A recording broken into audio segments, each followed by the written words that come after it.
really. I'm live. I don't have high hopes. This has been a lot of so hopefully, no, I can tell. I can already tell.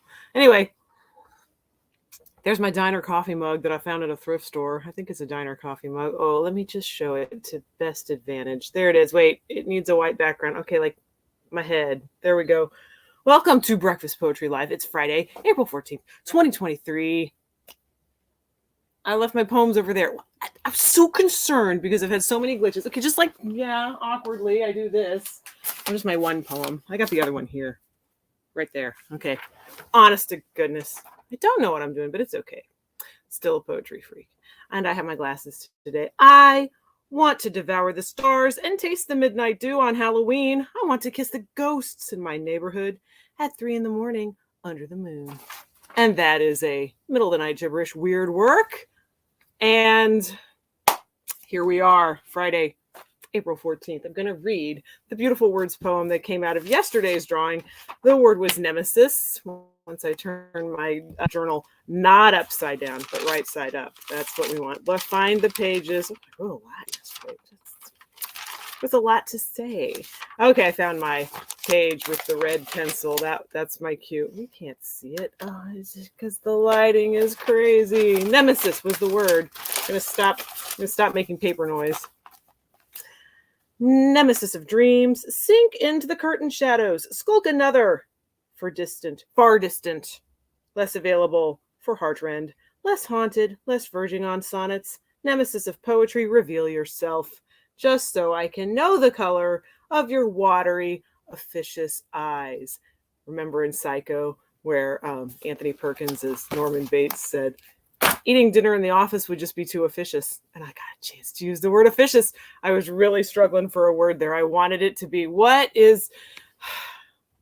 here's my backstory. I don't want to ruin it, but because I want to do something with this someday. But one time I was in the waiting room while my husband was in the chiropractor. And I thought, I'm going to do a poem. I'm going to do the exercise Angela told me about, where you take a poem and you flip every word to its opposite. That's Angela Rico Smith. Exercise your rights with a W, my poetry sister. Anyhow, she had referenced a poet whose name I can't remember, who suggested take a poem, an existing poem, and just flip every word, the main words. I mean, what's the opposite of the? Who cares, right? But, main words in the poem, flip them to their opposite and see a whole new poem emerge. And I've actually put poems in my collections that started out the opposite poem and the poem was like, I enjoyed writing it. It was this and that, but it's not really working. And then do the opposite of the words, the main words. And it turned into something, to me, kind of interesting. And so anyway, I was doing that exercise in this waiting room. I thought, well, I'll just use a poem that I have written in my own journal. And I was like, it's the first time attempting this. Go. The second word of the poem was poetry. And I'm like, it's the opposite of poetry. And so then for months and probably about a year and a half now, I've been like, what's the opposite of poetry? But I love to ponder it because I'll come up with smart ass things that I don't think are smart ass at the time, but it'll be like, oh, accounting. And I'm like, accountants probably find a lot of poetry in numbers. Math. No, there's so much can't remember the name of the thing that's a spiral. Damn it. But, there's a lot of poetry out there. And so sometimes I think bureaucrats and stuff like that. So that's kind of where I was going when I came up with the word officious. The color of your watery officious eyes. Stick it in the man. I've worked in offices. Sometimes working in the library has an office vibe. Pardon me. But it's always connected to libraries and books and getting the info into the hands of the people, which I love. So yes, excellent. Okay, so that was the beautiful word of the day, nemesis, and then the whole question to put out there. If I had a large audience, which I do not, and that's okay, but if I was one of those people that was like, oh my gosh, she's going live, let's all get on there and comment, and if I threw out what is the opposite of poetry, I would be really interested to see, because I've thought about it a lot and I don't know what I'm going to do with that, if anything, ever. But I do have a can of beautiful words here. Pardon me. That is like belching and freaking phlegm. So hot. Okay. Axiom is our beautiful word for today. and just like I had a really fun moment. Okay, so sometimes like the phlegm is loosening on my Let's just talk about it, shall we? Let's just be real. It's poetry. There's poetry in phlegm, right? It used to be one of the four humors. I guess, if you like the four humors, it still is. Um, every morning I drink lemon water. And I used to do it for years. I did it like all through Texas. So I'd read it in a book and I was trying to be a good hippie. And it's good for your digestion and it's like good for your immune system. And it can like citrus can like flat kill cancer cells and stuff if, probably used a specific way and maybe more so the peel. But I drink the juice of the half of a lemon in water every morning. I stopped doing it for a while. And then came all of the COVID stuff. And Patty Smith posted on her Instagram, this is what I'm doing. I am drinking lemon water every morning. And I was like, I'm going to go back to that because it is really good. But then what it does is it loosens the phlegm that collects in the night. And so then I'm like, hey, everybody, poetry. So sorry. Just know that it's doing beautiful things for my body. And imagine the horrible phlegm backup if I didn't do it. And then I would be one of those sickly folks. Sad. So anyway, I apologize. I know it's loosening. I can feel it. And so if I'm gross, sorry. Human, right? I've gotten real comfortable with being human after 48 years. As a female, growing up when I did, Generation X, you're really told to be not taking up a lot of room and not be hairy and not smell bad and not have phlegm and not make noises. And I don't even know if you're told that. I just think you sort of soak that up. My parents didn't tell me that, and I just think you soak it up, at least back then. I think things have improved. So I'm happy to see it. Happy to be here and see things improving. Axiom. I'm going to have to really dig into that word because like I see the word axiom and I know I've read it and I know I've had it out of context. I'm like, well, I can't wait to look that up. So that is a hoot. Okay. I worked yesterday at the library, the public library. Can you see the new sticker? New book of poetry from, you can't see it. It's all blasted. Billy Collins. It's called, there we go. Billy Collins, Musical Tables. I first heard of Billy Collins and I don't want to throw a year out because it might be faulty memory. So just know it might be faulty memory, but it feels like I was in the apartment I lived in St. Louis like 20 years ago or 21 years ago or something. And my sister gave me, I think, a book of his poetry for my birthday. And it was called Picnic Lightning. Picnic, lightning. And she showed me the poem. She's like, look at this poem. And there's a line or two in the poem. My mother died when I was 11. Parentheses, picnic, lightning.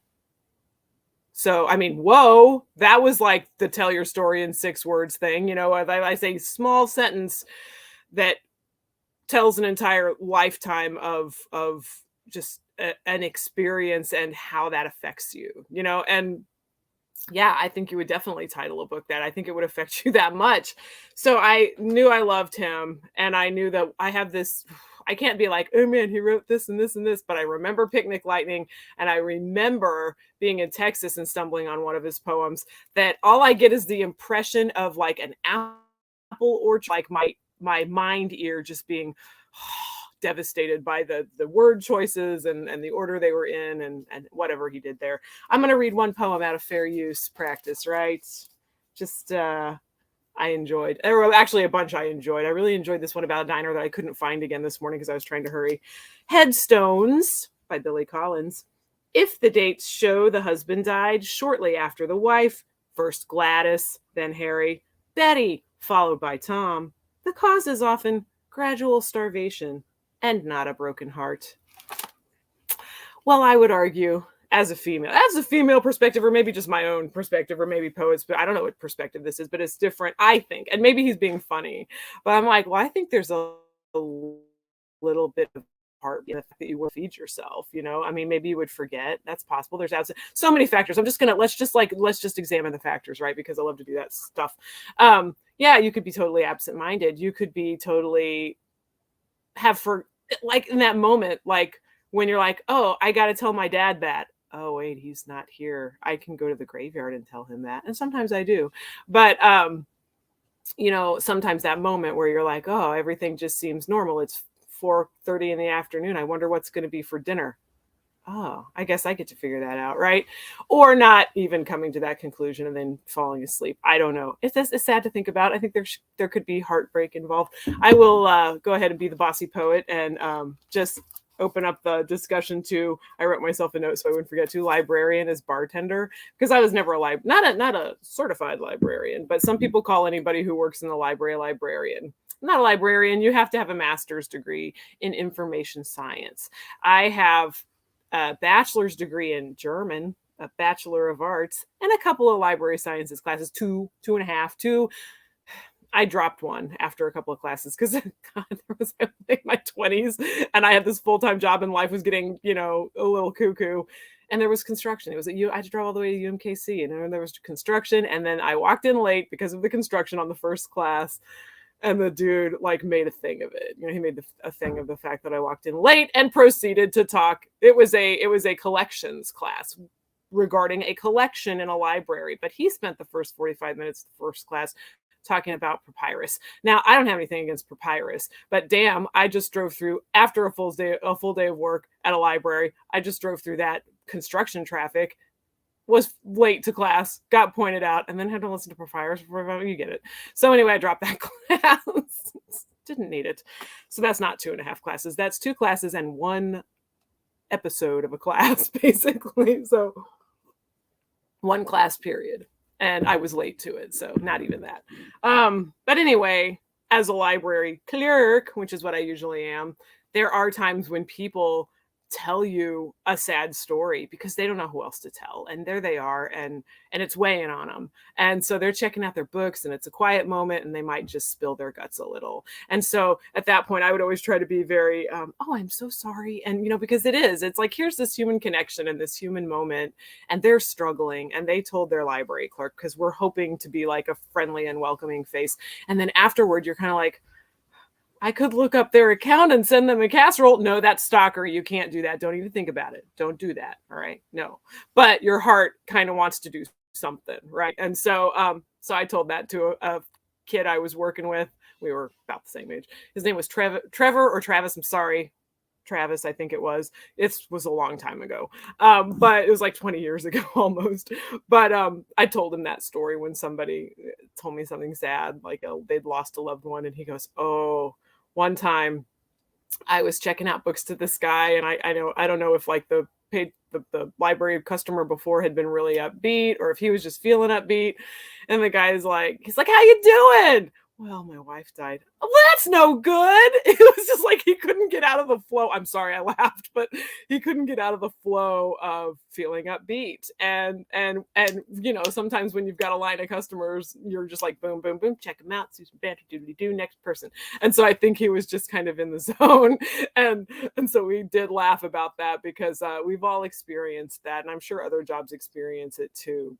But I kind of love it. It was known at the Columbia Library when I used to work there, and that's where this was, that if you were on the renewals line back then, before everybody was doing a lot of things on apps. Oh my gosh, 13 minutes and 33 seconds. I'm sorry. I'm going to just go on and on a little.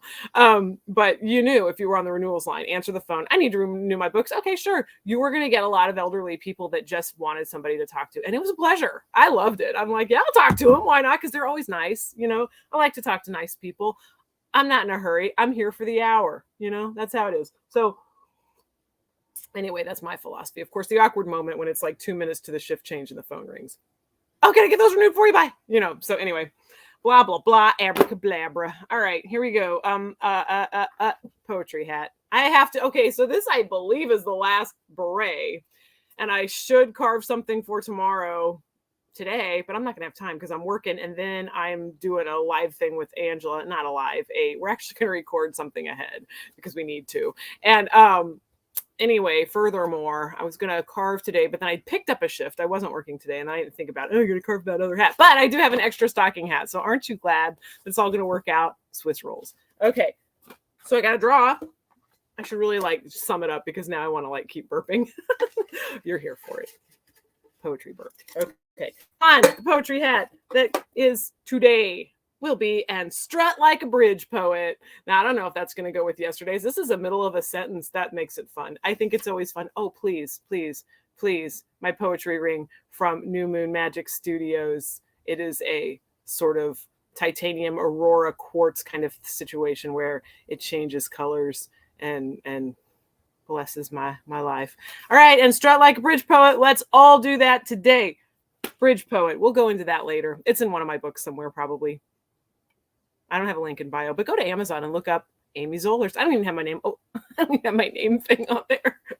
AMYZOELLERS. You know, my maiden name was Satterfield. It meant very poor person who lived in a field. It means dweller of the open field. It means somebody who lives in a field.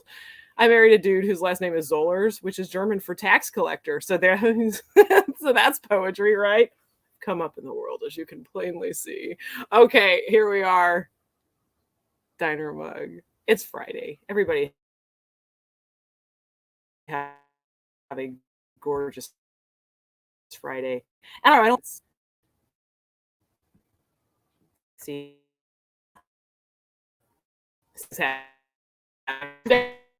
Ever good. Maybe if I just turn from this now. It's 2 minutes to the shift change and the renewals line just rang. God bless America. Okay, let's see. Oh, I think it ended. Maybe. Did it end? Is it ending? I can't see. I think it glitched. Good golly, Miss Molly. And broadcast? Question? I'm where you're just like, computers are made of ghosts and they hate me. Hateful ghosts. Goodbye.